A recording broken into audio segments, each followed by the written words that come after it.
Oke semuanya, selamat datang di mata kuliah Teknologi E-Bisnis. Hai, perkenalkan kami dari Prodi Sistem Informasi Akuntansi semester 5. Kelompok kami beranggotakan. Ayo Ane, perkenalan. Siap, nama Arliana Parmila dari Prodi Sistem Informasi Akuntansi semester 5. Oke, dan di sini ada saya bernama Lasmi Abiba dari Prodi Sistem Informasi Akuntansi semester 5. Selanjutnya ada Mbak Nunik. Selanjutnya ada saya Nunik Septiani dari Sistem Informasi Akuntansi semester 5 juga. Dan ada satu lagi. Selanjutnya ada Supriyanto dari Sistem Informasi Akuntansi D3 semester 5. Oke, lanjut.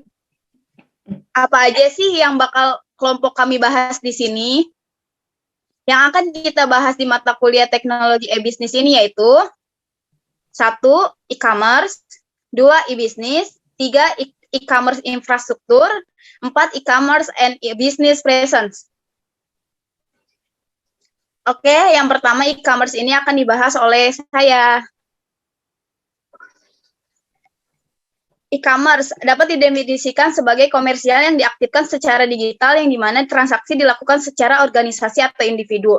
Transaksi yang dilakukan secara digital melibatkan semua transaksi yang dimediasi oleh teknologi. Transaksi komersial biasanya melibatkan pertukaran nilai seperti mata uang di seluruh organisasi ataupun individu yang merupakan batasan-batasan sebagai imbalan atas produk dan layanan. E-commerce melibatkan pengguna internet, dunia wide web atau web, dan aplikasi seluler serta browser berjalan pada perangkat seluler untuk bertransaksi bisnis. Selanjutnya ada jenis-jenis pada e-commerce. 1. E-commerce business to business. 2. E-commerce business to konsumen. 3. E-commerce C2C atau konsumen ke konsumen. Yang keempat, media atau aplikasi e-commerce. Yang kelima ada e-commerce sosial. Dan yang terakhir ada e-commerce lokal. Sejarah singkat dari e-commerce. Pada tahun 1995 sampai dengan tahun 2000, penemuan, penjualan barang eceran sederhana, bandwidth dan media terbatas, visi euforia dari perdagangan bebas gesekan, keuntungan pergerakan pertama, kecelakaan.com tahun 2000. Sejarah singkat pada tahun 2001 sampai dengan 2006. Konsolidasi, penekanan pada pendekatan yang didorong oleh bisnis. Perusahaan besar tradisional memperluas kehadiran. Pendanaan awal menyusut. Produk dan layanan yang lebih kompleks dijual. Pertumbuhan iklan, mesin pencarian, kehadiran web bisnis berkembang. Pada tahun 2007 sampai dengan sekarang. Reinventation, pertumbuhan cepat, Web 2.0 termasuk jejaring sosial online, platform seluler, perdagangan lokal, ekonomi layanan berdasarkan permintaan, konten hiburan berkembang sebagai sumber pendapatan, transformasi pemasaran. Selanjutnya ada visi misi dari e-commerce. Bagi ilmuwan komputer, komunikasi universal yang murah dan lingkungan komputasi yang dapat diakses oleh semua kalangan. Dari ekonomi, pasar persaingan hampir sempurna, perdagangan bebas gesekan. Menurunkan biaya pencarian, disintermediasi, harga transparansi, penghapusan persaingan yang tidak sehat. Bagi pengusaha, peluang luar biasa untuk mendapatkan penghasilan jauh di atas normal, pengembalian investasi keuntungan pergerakan pertama. Selanjutnya, ada e-commerce di masa depan. 1. Teknologi akan menyebar melalui semua aktivitas komersial. 2. Harga akan menaik untuk menutupi biaya nyata dari bisnis. 3. Margin dan keuntungan e-commerce akan naik ke level lebih khas dari semua pengecer. 4. Pemeran pemain akan berubah. 5. Perusahaan Fortune 500 tradisional akan bermain peran dominan. Usaha rintisan baru akan muncul dengan produk baru. Jumlah toko online murni yang sukses akan tetap lebih kecil dari offline atau online terintegrasi toko. Aktivitas regulasi di seluruh dunia akan tumbuh, biaya energi akan lebih berpengaruh. Selanjutnya ada e-bisnis yang akan diterangkan oleh Mbak Nunik.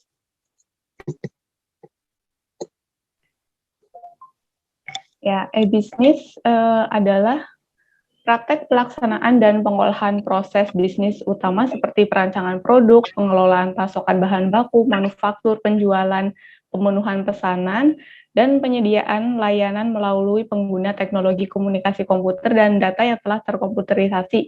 Itu menurut Sairames di 2004. E-bisnis merupakan teknologi informasi berupa internet dan jaringan komputer lainnya untuk menjalankan proses bisnis utama, yaitu pembelian dan penjualan. Awalan E dalam kata e-bisnis berarti elektronik, yang berarti kegiatan atau transaksi yang digunakan tanpa pertukaran atau konflik.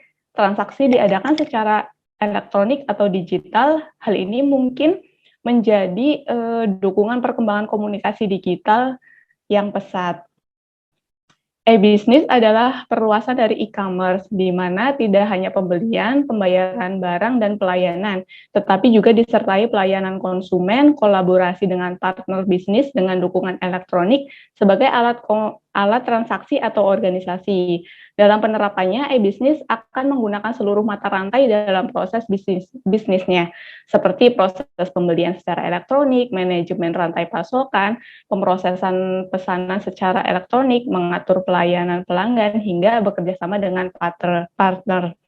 Dalam e-bisnis, transaksi uang belum tentu diperlukan karena pada prinsipnya e-bisnis juga melibatkan pemasaran, perancangan produk, dan evaluasi layanan konsumen.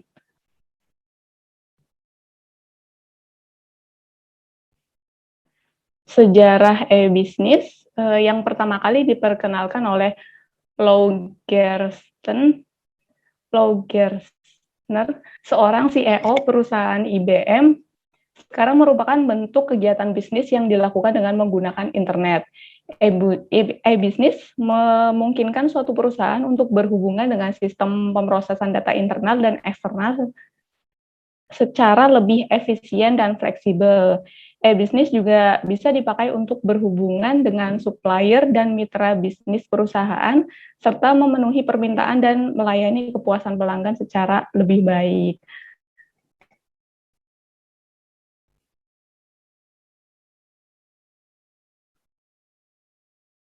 Boleh selanjutnya, Teh.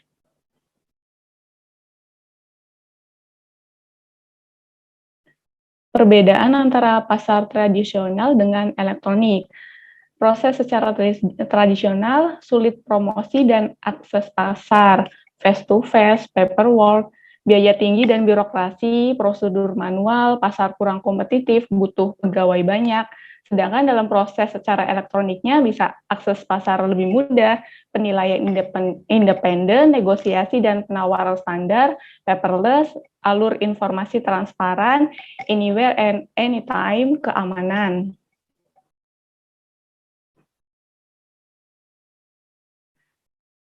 Aplikasi e-bisnis ada 4 macam, yaitu ada ERP, ada CRM, IAI, SCM,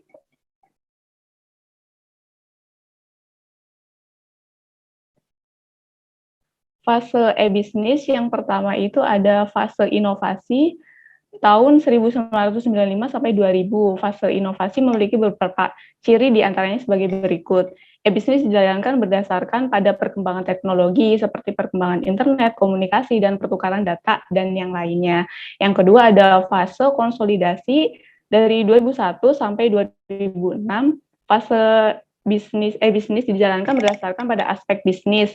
Pada fase ini, e-bisnis tidak hanya lagi teknologi yang mendukungnya, tetapi perencanaan bisnis sebagai strategi hanya sebatas inovasi. Dijalankan pada yang dilakukan ialah perpaduan antara strategi bisnis konvensional dan teknologi online yang pada umumnya disebut dengan brick and click. Jadi pada fase ini sangat berfokus terhadap laba. Yang ketiga ada fase reinvensi, didasarkan pada pelanggan, audiens, dan komunitas organisasi bisnis.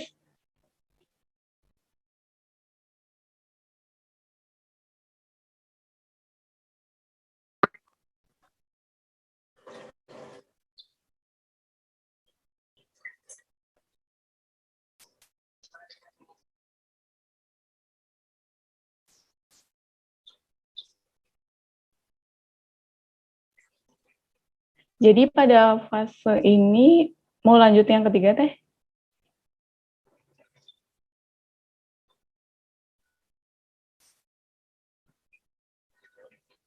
Jadi pada fase ini tidak hanya semata-mata mengejar target penjualan atau laba, tetapi juga memperhatikan faktor-faktor yang berkaitan dengan pelanggan dan pasar mereka, pertumbuhan jejaring sosial. Yang ketiga, mungkin akan dijelaskan oleh Arliane, silakan. Baik, Mbak Nunik, terima kasih. Yang selanjutnya, infrastruktur e-commerce. Infrastruktur sering disamakan dengan prasarana yang dapat berarti berbagai subsistem yang ada untuk mendukung terlaksananya sistem utama. Dalam konteks e-commerce, maka infrastruktur bisa diartikan sebagai berbagai kebutuhan mendasar yang diperlukan untuk mendukung terlaksananya e-commerce itu sendiri. Infrastruktur dalam e-commerce bisnis yaitu satu set perangkat fisik atau yang digunakan untuk mengoperasikan suatu perusahaan. Juga periklanan pada e-commerce berkembang pesat di antaranya. Yang pertama, iklan dapat diupdate setiap waktu dengan biaya minimal. Oleh karena itu, iklan-iklan di internet selalu bisa tampil baru. Yang kedua, iklan dapat menjangkau pembeli potensial dalam jumlah yang sangat besar dalam hitungan global. Yang ketiga, manfaat internet sendiri sedang berkembang dengan pesatnya. Kemudian, framework e-commerce. Berikut adalah area pilar pendukung atau yang disebut sebagai framework e-commerce. Yang pertama, people, yaitu sebagai penjual, pembeli, dan pihak-pihak lain yang termasuk dalam area pendukung utama. Yang kedua, public policy, yaitu peraturan legal maupun regulasi lainnya, seperti perlindungan privacy dan kewajiban yang ditentukan oleh pemerintah. Yang ketiga, marketing and advertising, seperti bisnis lainnya, e-commerce juga membutuhkan dukungan marketing dan advertising. Yang keempat, support service, yaitu banyak servis yang dibutuhkan, mulai dari kejelasan isi web, pembayaran, sampai pengiriman barang. Yang kemudian yang kelima, business partnership, yaitu penggabungan usaha, pertukaran, dan kerjasama.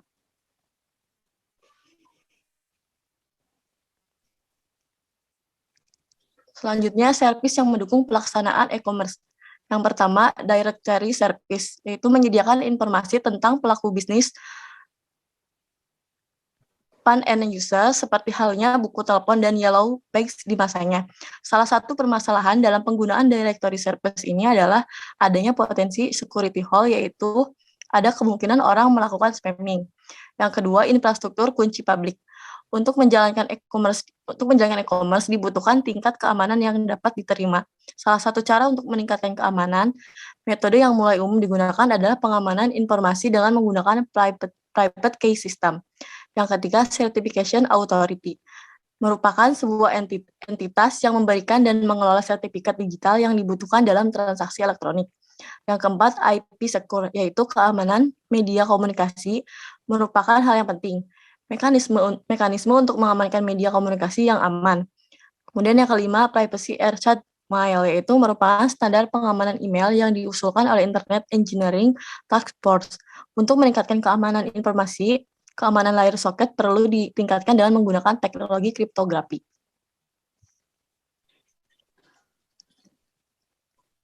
Lalu lanjut yang keempat, yaitu e-commerce and e-business presence. Perspektif e-commerce memiliki definisi yang lebih sempit dan hanya melibatkan pembelian dan penjualan barang dan jasa melalui internet. E-business ini mencakup e-commerce, tetapi juga mencakup proses internal seperti produksi, manajemen inventaris, pengembangan produk, manajemen risiko, keuangan, manajemen pengetahuan, dan sumber daya manusia. Strategi jenis lebih kompleks, lebih fokus pada proses internal, dan ditunjukkan untuk penghematan biaya dan peningkatan efisiensi, produktivitas, dan penghematan biaya.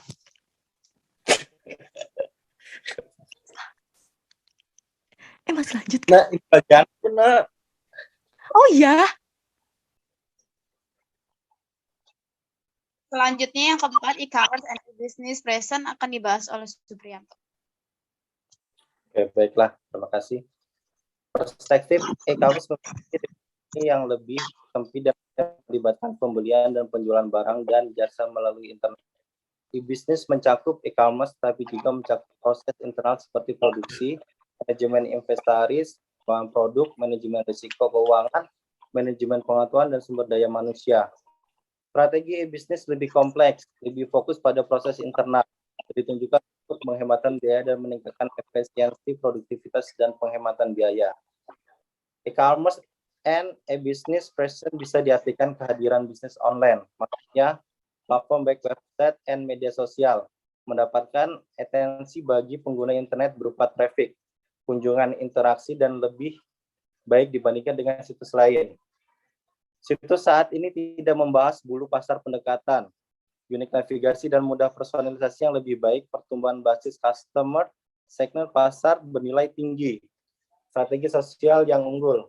Kelemahan sumber daya keuangan terbatas, tidak ada pengalaman online sebelumnya, tidak ada penggunaan dasar, tidak ada perhatian media, tidak ada keahlian desain web, dan tidak ada latar belakang komputer. Peluang kemampuan untuk menangani pasar yang besar dengan tujuan yang belum terpenuhi, potensi untuk menangkap pasar signifikan, potensi untuk mengembangkan terkait ancaman. Pendekatan dapat diatasi oleh pesaing. Pengiklan mungkin tidak ingin mencoba situs baru. Perkembangan teknologi, biaya masuk pasar yang rendah analisis. Selanjutnya,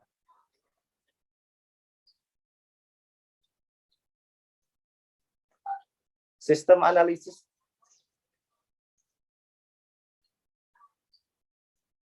Pendekatan sistematis. Metodologi untuk memahami tujuan bisnis suatu sistem dan rancangan solusi yang tepat. Ada 5 langkah utama. 1. Analisis dan perencanaan sistem. 2. Desain sistem. 3. Membangun sistem. 4. Pengujian. Dan 5. Implementasi. Next. Sistem analisis dan perancangan. Tujuan bisnis adalah daftar kemampuan yang Anda inginkan agar situs Anda memiliki fungsi sistem. 2. Daftar kemampuan sistem. Informasi yang diperlakukan untuk mencapai tujuan bisnis bersyarat informasi. 3. Elemen informasi yang harus dihasilkan sistem untuk mencapai bisnis tujuan. Next. Membangun dan menyelenggarakan versus outsourcing. 2. Memperkerjakan vendor untuk menyediakan layanan yang terlihat. Dalam membangun sistem, membangun diri sendiri versus outsourcing. 3. Membangun sendiri membutuhkan tim dengan keahlian yang beragam. Pilihan alat, perangkat lunak, risiko dan kemampuan, keuntungan, tujuan rumah. 4. Hosting. Perusahaan hosting bertanggung jawab untuk memastikan sistem dapat diakses 24 jam dengan biaya bulanan. 5. Co-collection, pembelian dan sewa perusahaan server web. Selanjutnya,